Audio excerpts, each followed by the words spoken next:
Good afternoon, everyone, and welcome to Torah with your host, Rabbi Anibal, streaming live from Winnipeg, Manitoba, Canada, in the local time, 12:05 p.m. on Thursday, April 20th. And welcome, everyone. I see a few names already here in the chat. I see Maria and I see Donna. Donna, is it taking a while to log in? You're here. I don't know why you say that. You're here. Yeah, I can read your messages. It's all good. And I want to know who else is there. If you're around, please say hi. I want to know who is in my classroom today. And, well, it's been a while since we studied together. We have to go back all the way to before Pesach. Back then, we studied about Passover, about Pesach, and that was great.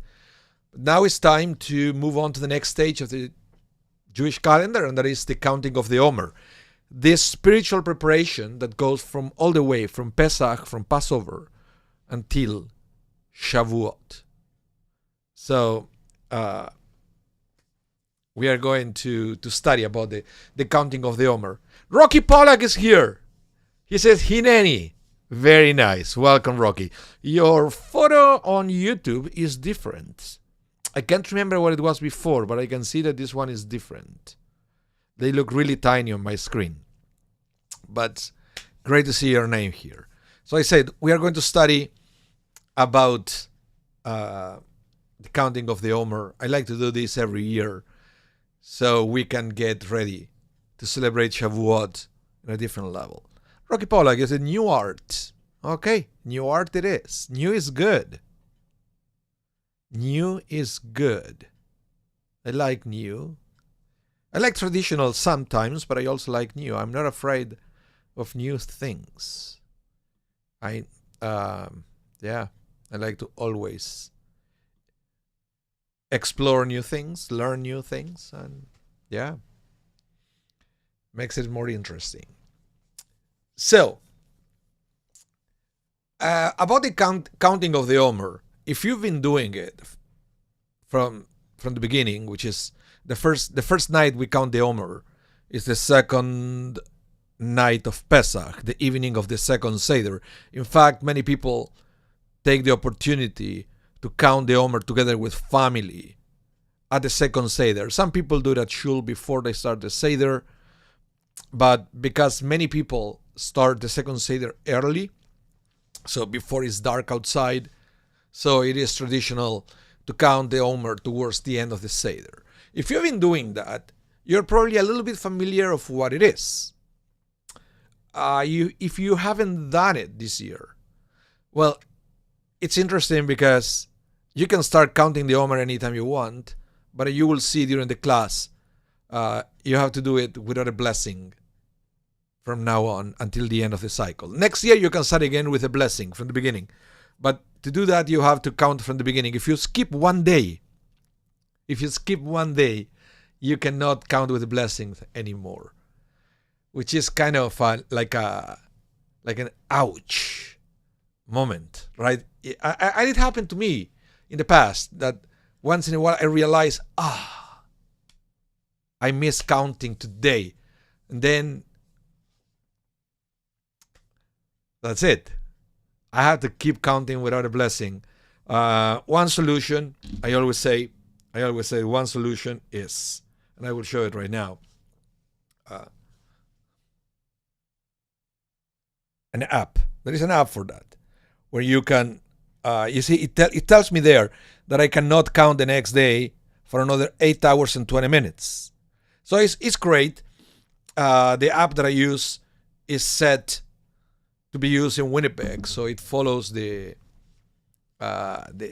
times for sunrise and sunset based on Winnipeg, and it will send me a phone notification when it's time to count, and when you open it will tell you still have that many hours to count with a blessing, right? It's fantastic, and every night it will give me a little meditation, something to think about during the counting of the Homer. And we are going to see in today's class why that's perhaps the most important part of the counting, the little study, the little meditation that you do every night at the time of the counting.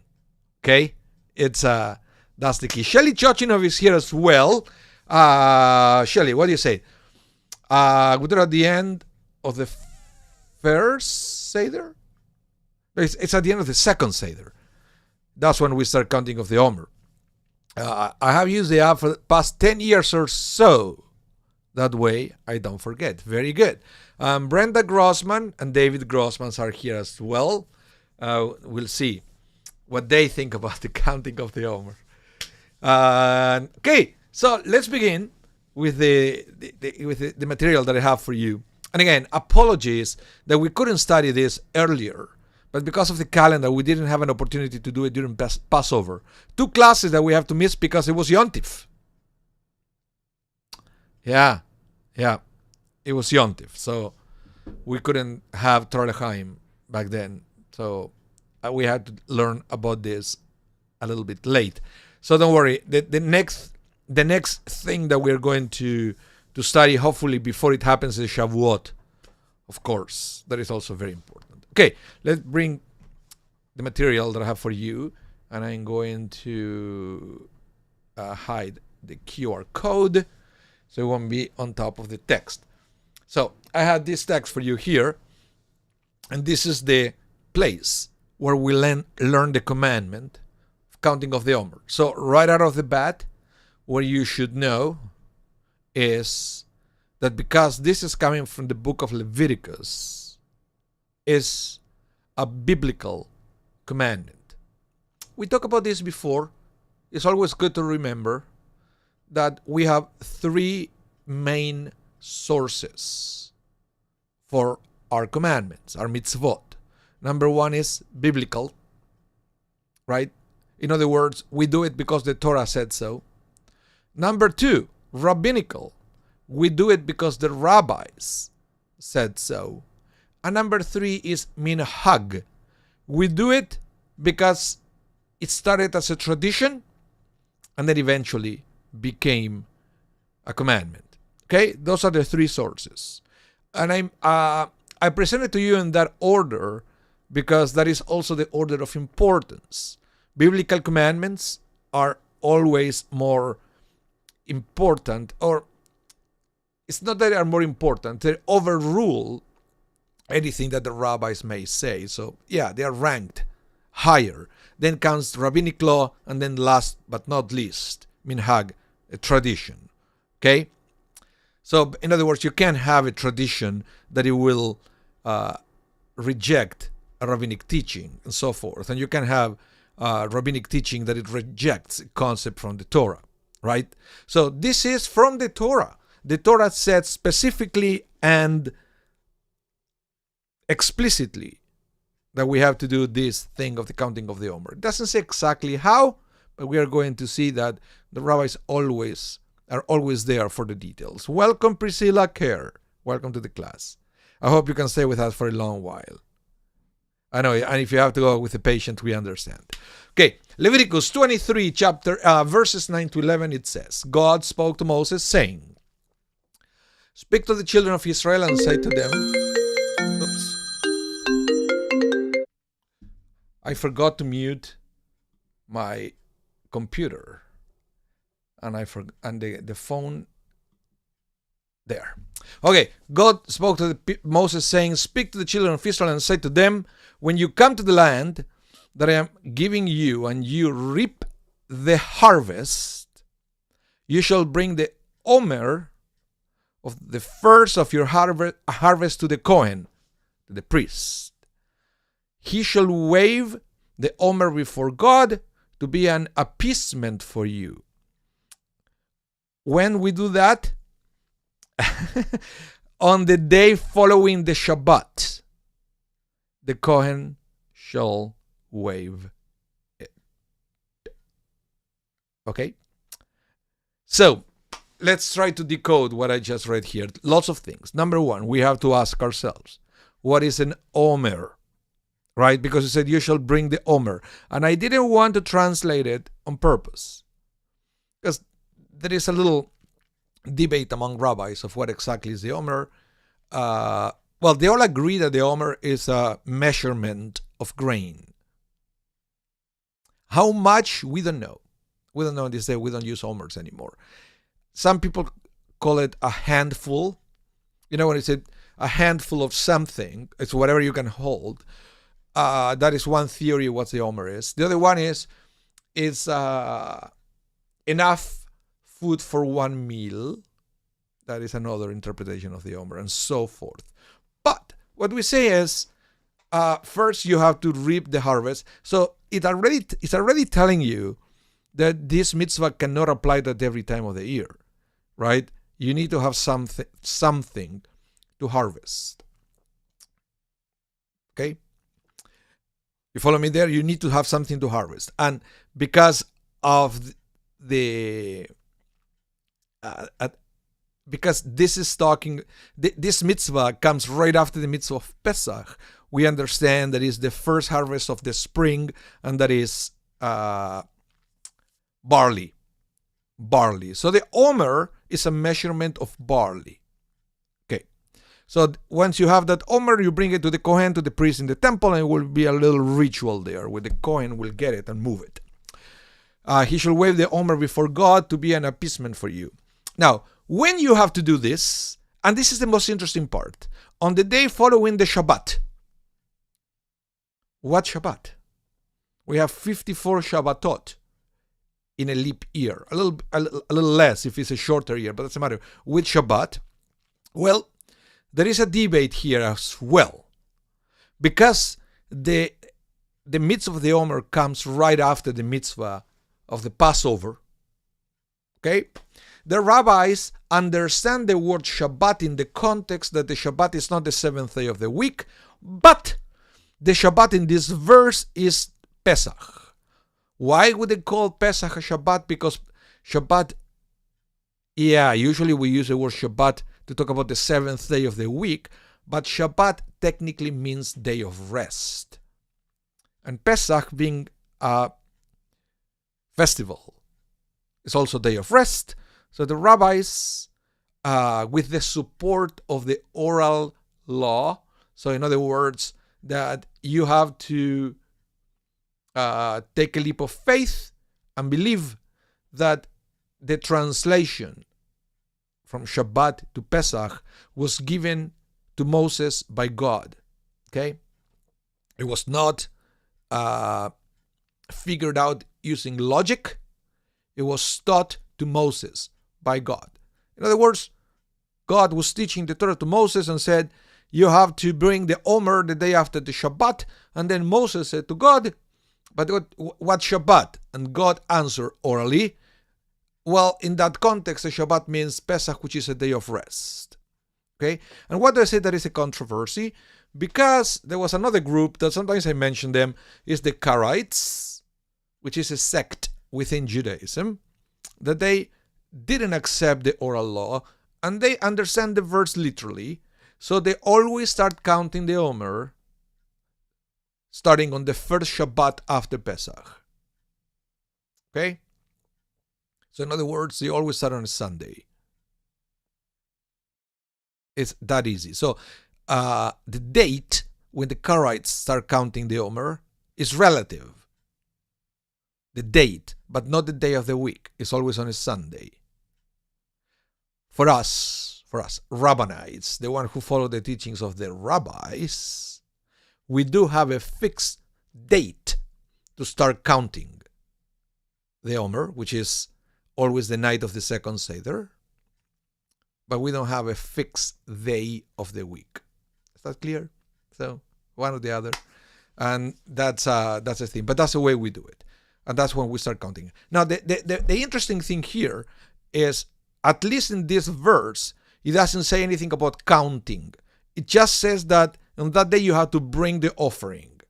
Okay, the counting part, it will come in a different verse that I will share with you in a few moments. Let me see.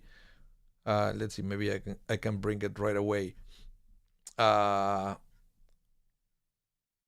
What it says. Anyway, whenever is the time, you will see it when it's talking about that.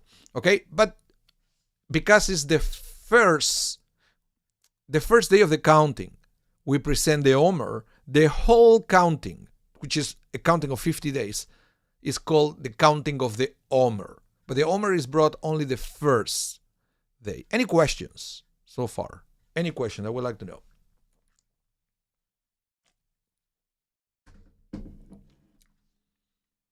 Okay, very good.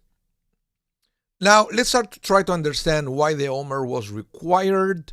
This is the other layer that the rabbis are asking us to think about.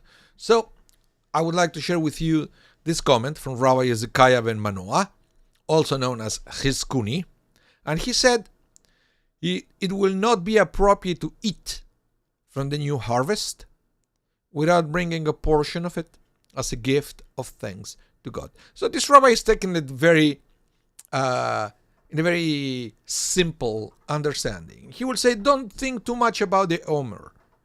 The reason why God asked to bring a handful of grains to the temple right after the first harvest is a thanksgiving offering. It's a present to God. Thank you for everything you give me. I will bring a little bit of thanks for this little ritual. Right? It seems fair to me. It seems fair to me. You know, if we are talking, for example, that God is asking us to give 10% of everything we make to tzedakah, right?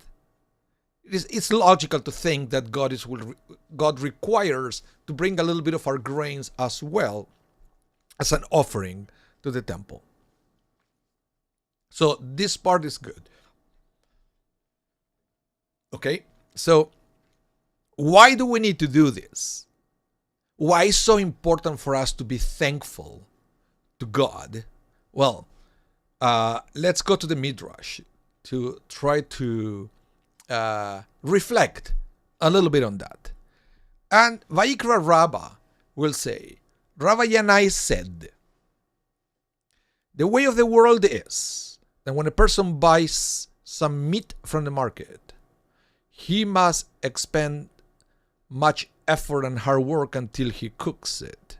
Yet, while people are sleeping, God makes the wind blow and brings the clouds, which cause the plants to grow and nourish the fruits, and we only pay him the value of an omer.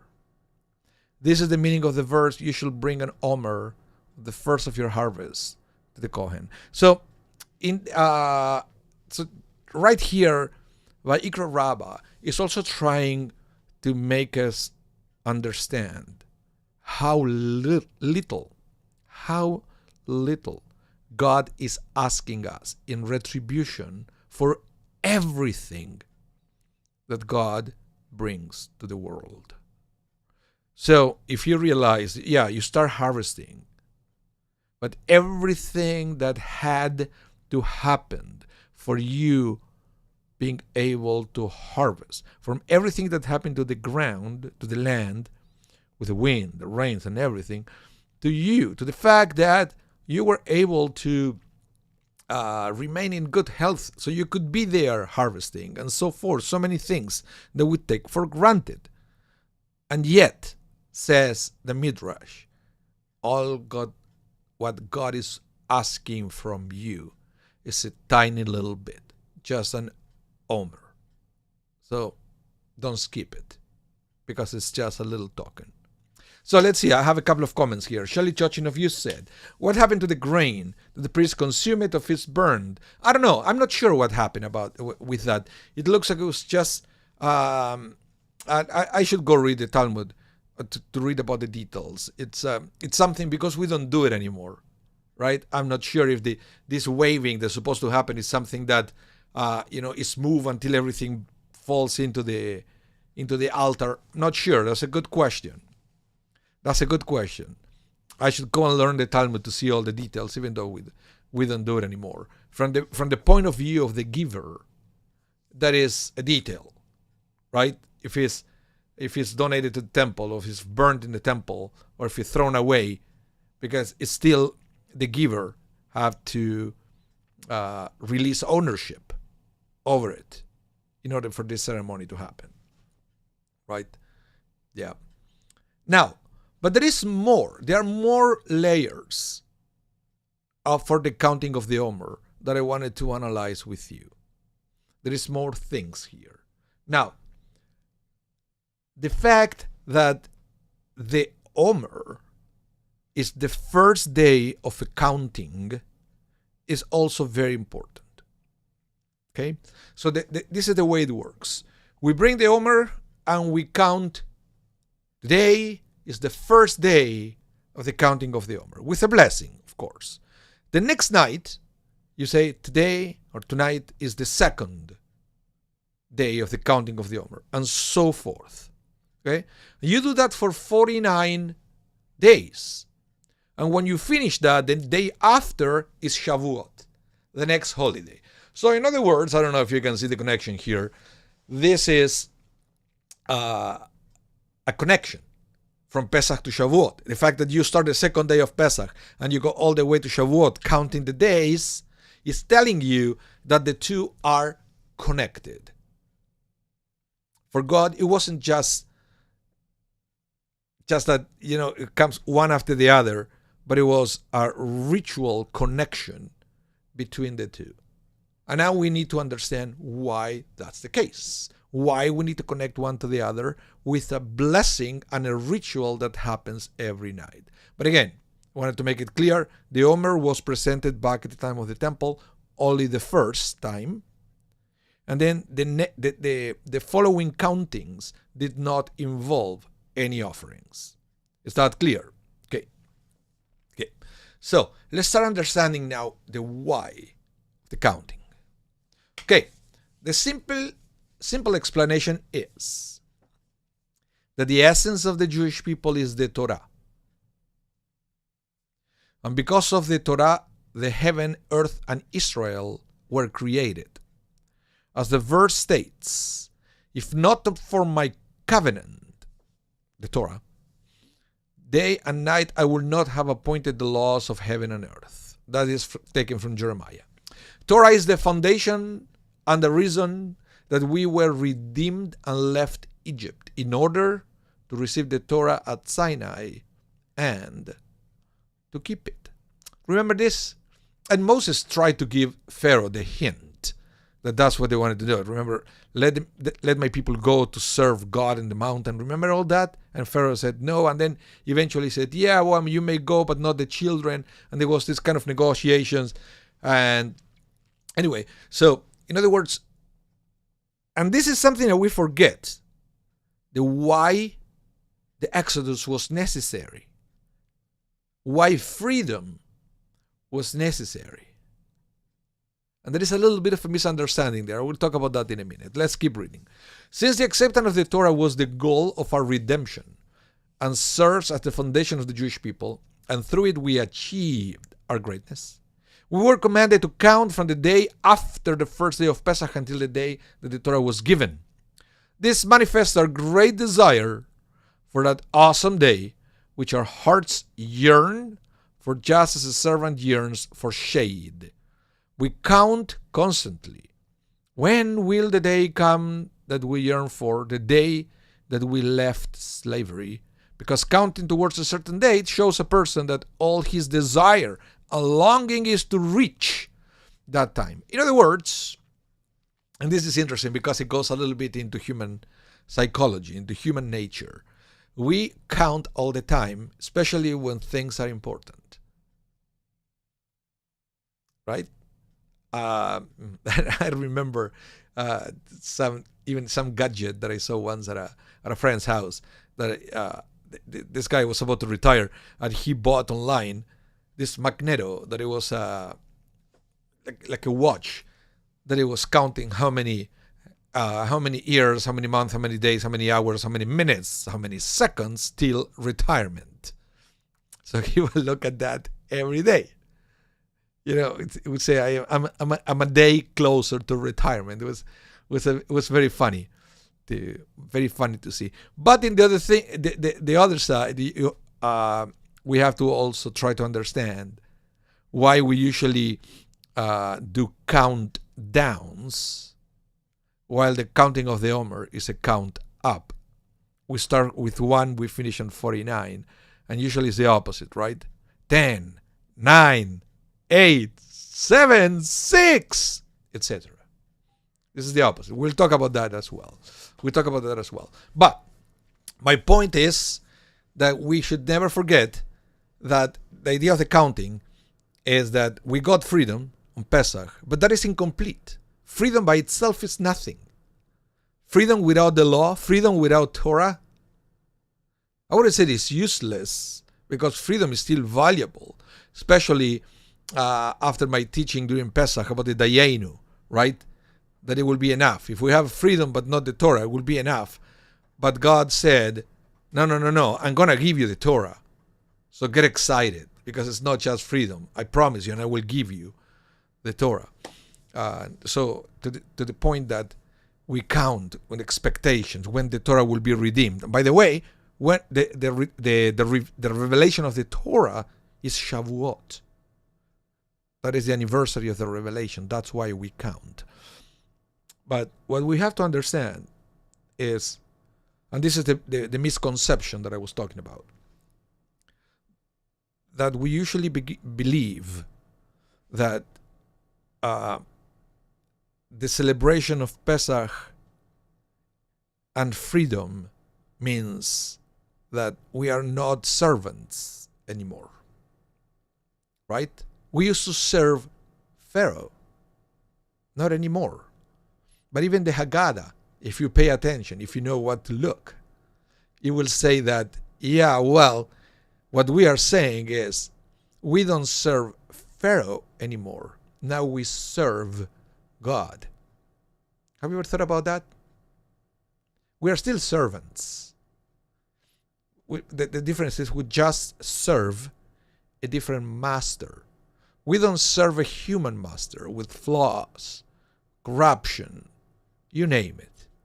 We serve the King of Kings. We serve a divine King, the one that is fair, wise, and is, at the end of the day, is our Creator. So, what would the Creator want from us? We want to know. We are excited because we serve a Pharaoh that had no idea how we felt, what we needed, what we went through, etc. Now we are counting in expectations to receive the law from a master that knows us better than anybody else because it's our Creator. So that is something that I want you to reflect, that on Pesach we don't really celebrate freedom. We celebrate freedom from Pharaoh to become servants of God. Let's see, Rocky Pollack. So had Moses not found the people worshipping an idol unworthy of Hashem first try, we'll be counting less than 49 days. No, because what happened is, historically in the Torah, that the revelation came before the golden calf. So first God revealed the commandments. Hello, Arthur Solomon, welcome to the class. So God revealed the Ten Commandments, and everybody experienced God, right? That's what we call the revelation. And then eventually God said to Moses, okay, now come to the mountain. I will write it down for you. But that's why the 49 days or the 50 days are from the time that we left Egypt to the revelation, to the Ten Commandments. Okay? I mean, if you take it as a fact, if you are actually counting days as you're, like, you know what I mean. Yeah. So it's not connected to the golden calf experience. So let's talk a little bit about the fact that we count up, right? So Shavuot is the time of the giving of the Torah.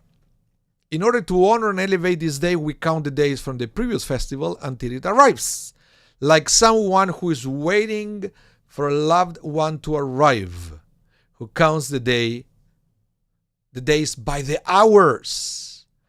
This is the reason for counting the Haomer, from the day that we left Egypt until the day of the giving of the Torah. as this was the ultimate purpose of leaving Egypt.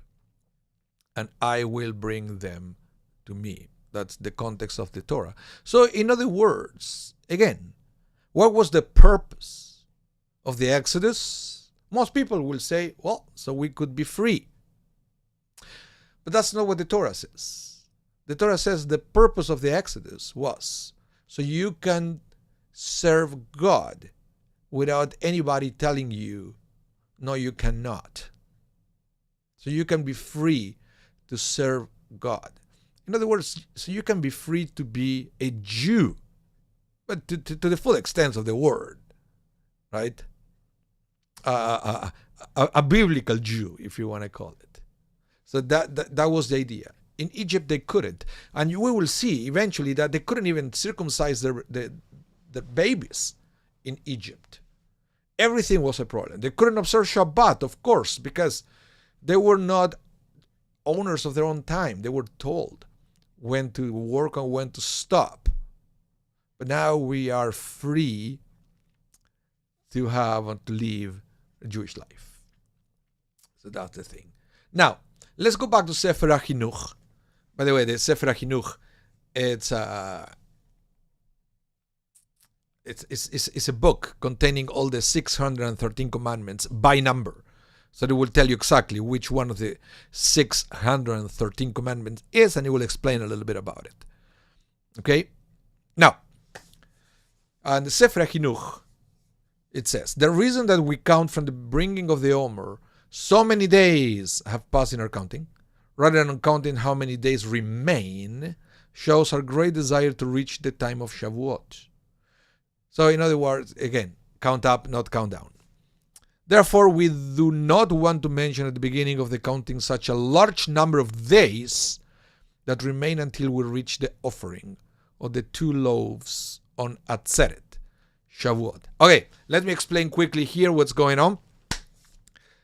Remember I told you at the beginning, with the Omer, just a handful of grain. Eventually on Shavuot, it's going to be another special offering, and that is not grain, it's going to be a baked bread. I know, it's interesting because it's all the opposite from Pesach, right? Pesach is matzah. This is a beautiful, fat bread. Really puffy. The best of the okay? And here, Shavuot is called Atzeret in this concept, but it's one of the names of Shavuot. So, one reason that Sefirat Haomer is saying is if you start saying we are 50 days away, it feels like it's too much. It feels like you have to wait too long. It's like if you start with 1, then with 2, then with 3, it's almost like the concept of baby steps, right? Like you just keep going because you don't really know how far the destination is. And some people will say the theory of the baby steps that is the best way to approach any kind of goal. Okay? So, but that's one thing that is said. So, we should not find it difficult to understand once we have passed halfway through the 7 weeks.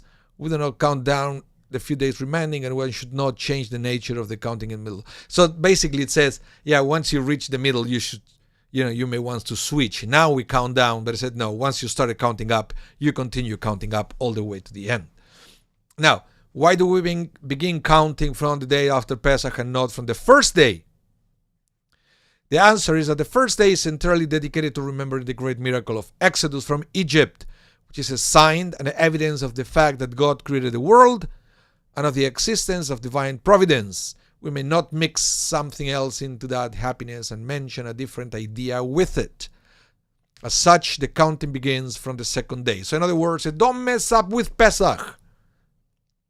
Pesach has a message by itself. So mixing Pesach with the counting of the Omer is too much. It's too much. That's why we start after Pesach. And the confusion here is because we're in the diaspora and we have 2 days of Passover. So that's why we start on the night of the second Seder. The night of the second Seder, if you live in Israel, is not Pesach anymore. It's the beginning of Chag HaMatzot, the festival of the Matzah, which is the second festival which doesn't have much ritual. It's just that you don't eat chametz and you eat matzah. Okay? But when we're in the diaspora, for us it's still Pesach, and for us we are still mixing Pesach with counting of the Omer, but that is not the Torah intention. Okay? I hope that is clear. So immediately after we finish celebrating the Passover sacrifice, we start counting our days towards the revelation of the Torah, which, as I mentioned before, that was the purpose of the Exodus to begin with. Any other question? I would like to know. I'm reading the chat here, so if you're there, and if you can even say hello if you haven't. I want to know. I always want to know who is around. Okay, and if you just came and you missed the first part, tonight at 8 p.m. Central Time, this same class is going to be rebroadcasted, restreamed. Okay? This is get recorded and then it will be restreamed, so you can start playing from the beginnings if you missed a little bit of the beginning. So let's continue. Now, this is another thing, another layer. When a person counts the days towards a certain day, the intervening days have no significance. Let me explain. For instance, a person who is expecting to receive a large gift at the end of 50 days view the days of waiting as 50 days that are interfering with my receipt of the gift. And then a day passes, only 49 days remain that separate him from the gift. You understand this? I think this is fantastic. Hello, Holly. Welcome to the class. This is fantastic. When you're counting up, counting down, doesn't really matter. Let's say that you're counting days for your birthday, let's put it, or for Mother's Day or Father's Day. Every day in between is a day that you don't want to have it. It's a burden. Because if you wouldn't have these days in between, you will get the gifts right away. So yeah, you go through the days, you count them, but just because to celebrate that you are one day closer, but having to go through the days without the gifts is upsetting. So you don't want those days. If you will have a remote control, you will skip those days. You will fast forward, right? Until you can get to the day when you receive the gift. But here is different. Let's continue reading. But we relate to the days of Sefirat Haomer, the counting of the Omer, differently. These days are days of spiritual building. And when a person builds a 10-story building, he counts each story. I have built one story, second story, etc. He doesn't say, I have 9 stories left to build. Similarly, in the days of Sefirat Haomer, we are building and preparing ourselves for Matan Torah, giving of the Torah. God will be prepared to give us the Torah right away, but we are simply not ready yet. Therefore, we count the days of preparation and count the spiritual stories that prepares us for Matan Torah, the giving of the Torah. So in other words, let's say for example, that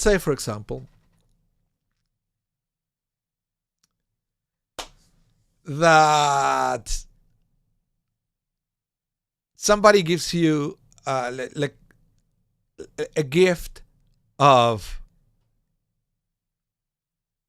backyard furniture, right? You know that in 50 days, you're getting all this backyard furniture as a gift. Now you look outside the window and your backyard is a mess. Not only is a mess, you don't even have a deck to put the furniture. So you realize that you have only 50 days to get it ready. Otherwise, the gift won't make any sense. You won't even have where to put it. You will have to put it in storage instead of being able to use it right away to your benefit. So that's what happened with the counting of the Omer. The Torah is going to be giving to us on Shavuot. But do you have a structure to receive the Torah, to put the Torah within yourself? Are you ready for that? Look, I'm looking around. I had this beautiful studio here in my basement where I'll do all the streamings. I can play music and everything. But I had to prepare it before I brought all the gear. I have to paint the wall green. I need to install some lights. I had to upgrade the internet and get a new router. Otherwise, I wouldn't be able to, I will have all the gear, but I wouldn't be able to present this class. So the same happens with Shavuot and the giving of the Torah. We are going to receive the Torah on Shavuot. If you're ready or not, you will receive the Torah on Shavuot. The difference is only the people who prepare themselves, we will be able to enjoy that gift. Otherwise, you will have to remain in storage until you're ready. So that's another reason why we have this counting, just to be sure that we keep track of time and we prepare ourselves the way we should, in a meaningful way. Any comments, please let me know in the chat. So, the Omer on Pesach, there's another comment. The Omer on Pesach was from barley harvest. Remember I told you, the first one is a handful or measurement of barley. The offering on Shavuot was of wheat. Remember? The bread, the beautiful breads. Now, I love what this rabbi says. He said barley is mainly food for animals. Wheat is food for human beings. Especially because on Pesach, the Omer consists on raw barley. And Shavuot is not just wheat. It's wheat processed into bread. That is something that only humans can do. Animals don't do that. Animals eat the grains or grass or whatever right from the source. We have the ability to transform it, to make it even better or tastier or more beautiful. So in other words, the preparation of the bread is hinting at our human nature to the best, to the purest, to the greatest. So let's go back to the text. The Torah hints to us that physical independence by itself still leaves man, from the Torah perspective, on the animal level. The counting of the 49 days signifies a sevenfold refining process, 7 weeks, right? Sevenfold refining process, and marks our progress to full human status with our acceptance of the Torah at Sinai, 7 weeks after the Exodus. In other words, for a living being, accepting the Torah out of free will, in a body and a soul, that it was prepared in advance to receive that Torah in a meaningful way, that is the kind of human attitudes that God is expecting from us. And that's why we count the Omer. And we have to be sure that every day of the counting of the Omer, we do something to go from our animal side to our human side. Human side in the sense that we get closer to the angels, in the sense that we discover spirituality. We discover that we are more than just instincts, that we can control our instincts, we can overcome our instincts, and so forth. So that's why the counting of the Omer is so important. And that's something that I take it very, very seriously. I take it very seriously because it's so inspiring to count the Omer and to learn something new every day. So, now, let's study a little bit about the how we do this. Oh, you're welcome, Holly. It's yeah, I like that. I like that teaching too. Yeah. Okay, so let's count. Let's study a little bit of the technicalities now on how we count the Omer. Okay, I gave you a hint at the beginning of the class, but I'm gonna go into the details now. It is a positive mitzvah to count 7 complete weeks from the day of the bringing of the Omer, as the verse states, and this is the source, so it's also from the Torah. You shall count for yourself from the day following the Shabbat. Okay, you should count. It is a mitzvah to count the days with the weeks, as the verse starts. Count 50 days. the Torah says. One should count at the earliest time. Therefore, one should count at night, from the night of the 16th of Nisan. And that's why we count on the evening service, because remember, the evening service is the first service of the day. The first service of the day is not the morning service. It's the evening service, when the new Hebrew day starts. So, in other words, and remember, we have to count both days and weeks, because the Torah is also talking about counting 50 days, and it also counts. It also mentions 7 weeks. So we need to use both numbers in our counting. And so let me explain how it goes. You count. Tonight is the first night of the Omer. The night after, tonight is the second, third, so forth. Then eventually you would say, tonight is the 7th day of the Omer, which equals 1 week. And then the day after, tonight is 8 days of the counting of the Omer, which equals 1 week and 1 day. So that's the way you do it. Okay? You count both in weeks and days, or days and weeks. Now, but this is the catch. Second paragraph, this is the catch. If a person forgot to count at night, he might count during the day. Okay? Counting should be done while standing. But if one counted while sitting, he has fulfilled the obligation anyway. Each night before counting, one should say the blessing. What is the blessing? Who has sanctified us with his commandments and commanded us regarding the counting of the Omer. Okay? Baruch atah Hashem Elokeinu melech olam asher kidshanu v'mitzvotav tzivanu al Sefirat Haomer. We say it out loud, the blessing. If one counted without a blessing, you also fulfill the commandment. Okay? And then you should not go back and make the blessing. And this is when you have to be careful. Because if somebody asks you, for example, can you tell me, right before, let's say you go to synagogue or you're at home and you're about to count, and somebody asks you, what day are you going to count? Oh, it's 8 days the counting of the Omer. Oops, you just said it. So now you cannot say the blessing, the recited. So you will see, if you come to synagogue, at least at Sherei Zedek we do that.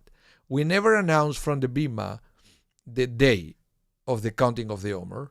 We always give hints.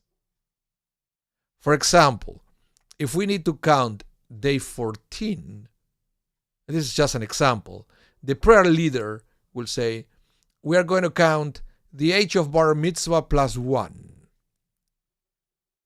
It's a different way of saying 14, right? But it's a way of saying it without taking away the ability or the permission for the prayer leader to say the blessing. So we use trick like that. Okay? So again, if you are sitting, you say it, you count it, it's still kosher, but it's preferable if you do it standing. And if you're not saying the blessing, it's still okay. Okay? So you say the blessing only if you say it at night. If you forgot at night, you say during the day without a blessing. But then next night you can go back to the blessings. Okay?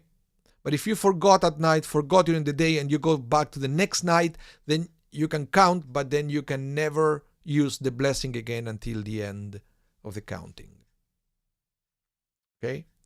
It's interesting because it's different of Hanukkah. On Hanukkah, it's not like that. Hanukkah, every day is independent. So if you forgot or you couldn't light one of the nights of Hanukkah, then the next night you go back to say the blessing. But the counting of the Omer is not like that because it's like a chain. It's not an independent. Every day is not an independent mitzvah. It's a mitzvah that is tied together. So if you miss it once, then you cannot go back to say the blessing. The way around that is if you ever forget to say the blessing and you still want to say it, well, what you do is you join a minyan, and when the prayer leader says the blessing, then you say amen, and then you count. That's the other way out if you forget. Or let's say that you just tuned into this class, you didn't count the Omer since the second night of Pesach, and now you want to start doing it until the end. That's great, but then you can do it, but you cannot say the blessing. And if you want to have the blessing, join a minyan. Join a minyan, say with the minyan, then you are going to at least hear the blessing, and you can say amen. Okay? And this is very important. The later authorities wrote that the counting may be done in any language, provided that the person understands the language. If he does not understand it, even if he counted in Hebrew, he has not fulfilled his obligations since he did not know what he was saying. It is not considered counting. So this is very important. Hello, Andrea. Welcome to the class. Very important that even if you come to synagogue, let's say, or you do it at home, and you read it in Hebrew because, hey, you took the Hebrew reading class. Hooray! You can read it, but you still don't understand what you are saying. You're not fulfilling the mitzvah. After you say it in Hebrew, you have to still do it in English or in Spanish or in Portuguese or whatever language you speak. Okay? It's interesting because that rule does not apply to every prayers. There are some prayers that it is okay if you say it even if you don't understand, but the counting of the Omer, the mitzvah is that you have to understand what you just said. Okay? Very good. And now, I wanted to share with you, why do we have to say it? What do we have to say it while standing? Remember I told you that if you count and you are seated, it's fine, but you have to do it standing. It's coming from here. It said, we have learned from our rabbis that there is a hint in the Torah that the Omer must be counted while standing, because it says, from the time the sickle is first put to the standing wheat, you should begin counting. The word standing teaches us that one should count while standing. Okay? And I just in case, I put the photo right there, in case you don't know what a sickle is. I didn't know what a sickle was. I had to Google it. So that is a biblical sickle. Where it evolved through the years, something that the farmers use. And yeah. So that's why the tradition of doing standing, and because it's an interpretation, it's not really a fully mitzvah. So if you're not standing, it's still okay, but it's better if you do it because of the hint mentioned in the Torah, right? So yeah, let's see if and the other thing that I don't want to forget is something that happened during the counting of the Omer, and is that we have restrictions. Okay? We have restrictions. Rocky Pollack, it is a prohibited weapon. Probably is. So, we have restrictions during the Omer. So what happened is, I will quickly read this. Rabbi Akiva said, if you have learned Torah in your youth, you must continue to learn in your old age. If you have students in your youth, you must continue to have students in your old age. The verse says, in the morning, plant your seed, and in the evening, do not let your hand rest. They said that Rabbi Akiva, this is where it starts, the connection with the Omer. They said that Rabbi Akiva had 12,000 pairs of students from Givat to Antiprat, and they all died during one period of time because they did not treat each other with respect. The world was desolated until Rabbi Akiva came to the rabbis of the south and taught them. Who were they? Rabbi Meir, Rabbi Yehuda, Rabbi Yossi, Rabbi Shimon, Rabbi Eliezer ben Shammua. It was they who re-established Torah at that time. So, it was taught that 24,000 students all died between Pesach and Shavuot. Aha! So when did the 12,000 pairs of students die? The 24,000, when? According to the Talmud, same section of the Talmud, from Pesach until Shavuot, during the counting of the Omer. Rabbi Hama bar Abba, or perhaps it was Rabbi Hia ben Avin, said that they all died a terrible death. What type of death that is referred to? Rabbi Nachman said, Askara, death by choking.